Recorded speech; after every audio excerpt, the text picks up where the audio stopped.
اسلام ہماری حیا کا کس قدر خیال رکھتا ہے۔ حضور علیہ الصلوۃ والسلام نے ارشاد فرمایا، تم اپنے ستر کی، اپنی شرم گاہوں کی حفاظت کرو سوائے بیویوں کے اور باندیوں کے، بس۔ تو ایک صحابی عرض گزار ہوئے کہ یا رسول اللہ، جب ہم تنہا ہوتے ہیں، کوئی بھی ہمیں نہیں دیکھ رہا ہوتا، کیا ہم اس وقت اپنا ستر کھول سکتے ہیں؟ تو حضور علیہ الصلوۃ والسلام نے کیا شاندار جملہ ارشاد فرمایا، اللہ اس بات کا زیادہ حقدار ہے کہ اس سے حیا کی جائے۔ تم تنہا ہو تو یہ نہیں کہ کپڑے اتار کے سو گئے، نہیں، اللہ تو اس وقت بھی تمہیں دیکھ رہا ہے، تو تمہیں تنہائی کے اندر بھی اپنا ستر چھپانا ہے۔ جب ازدواجی تعلق انسان قائم کر رہا ہو، اس وقت بھی شرم و حیا اسلام کو کتنی پسند ہے کہ کہا گیا کہ مرد کو چاہیے کہ اپنے اوپر ایک چادر ڈال لے، اس وقت بھی اپنے ستر کو مکمل طور پر کھولنے کی اجازت نہیں ہے۔ مرد کا ستر ہے ناف سے لے کر گھٹنوں کے نیچے تک کا ایریا، ناف سے گھٹنوں کے نیچے تک کا جو ایریا ہے وہ تنہائی میں بھی کھلا رکھنا جائز نہیں ہے، صرف جتنی ضرورت ہے۔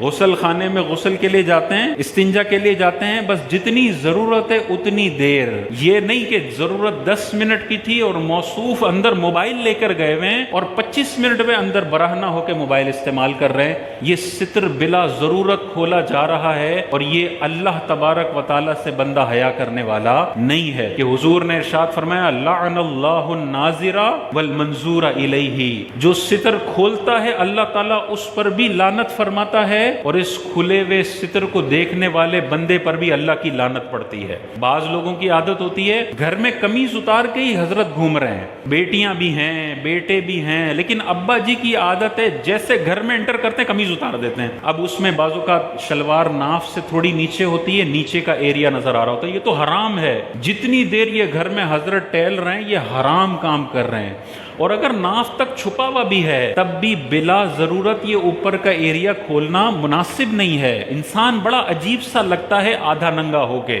اس میں سینسیبلٹی یہ ہے کہ بنیان تو ہو اندر، بعضوں کا یہ ہوتا ہے کہ بنیان بھی نہیں ہے، اور پھر حضرت بیلکنی میں آئے ہوئے اور بیلکنی میں بغیر بنیان کے، بغیر قمیض کے کھڑے ہوئے اور نظارے کر رہے ہیں اور لوگ ان کے نظارے کر رہے ہیں۔ کیا شخصیت کا تاثر جائے گا، اس کو لوگ دیکھ رہے ہوں گے، کیا شخصیت کا تصور جائے گا۔ اس کے مقابلے میں وہ بندہ جو ڈیسنٹ لباس کے ساتھ گیلری میں آ کے کھڑا ہوتا ہے، دونوں میں سے دیکھیں آپ کس کو زیادہ عزت والا سمجھیں گے، جو پورے لباس کے ساتھ گیلری میں آیا ہے یا گھر میں چکر لگا رہا ہے۔ تو یہ عادت بہت بری ہے، مسلمانوں میں رائج ہو رہی ہے، قمیض اتارنے کی عادت نہیں ہونی چاہیے۔ اگر گرمی لگ رہی ہے تو بنیان کم از کم ہونا چاہیے، اگر بہت ہی زیادہ کوئی 50 ڈگری ہو گیا ہے اور رہا نہیں جا رہا، تب کہیں جا کے اگر آپ کر لیں اور ناف سے اوپر کا تھوڑا ایریا کور ہے گھٹنوں کے نیچے کا، چلیں شاذ و نادر، لیکن وہ 365 دن میں 5 دن ہوتے ہیں، حضرت تو 365 دن ایسے گھوم رہے ہوتے ہیں،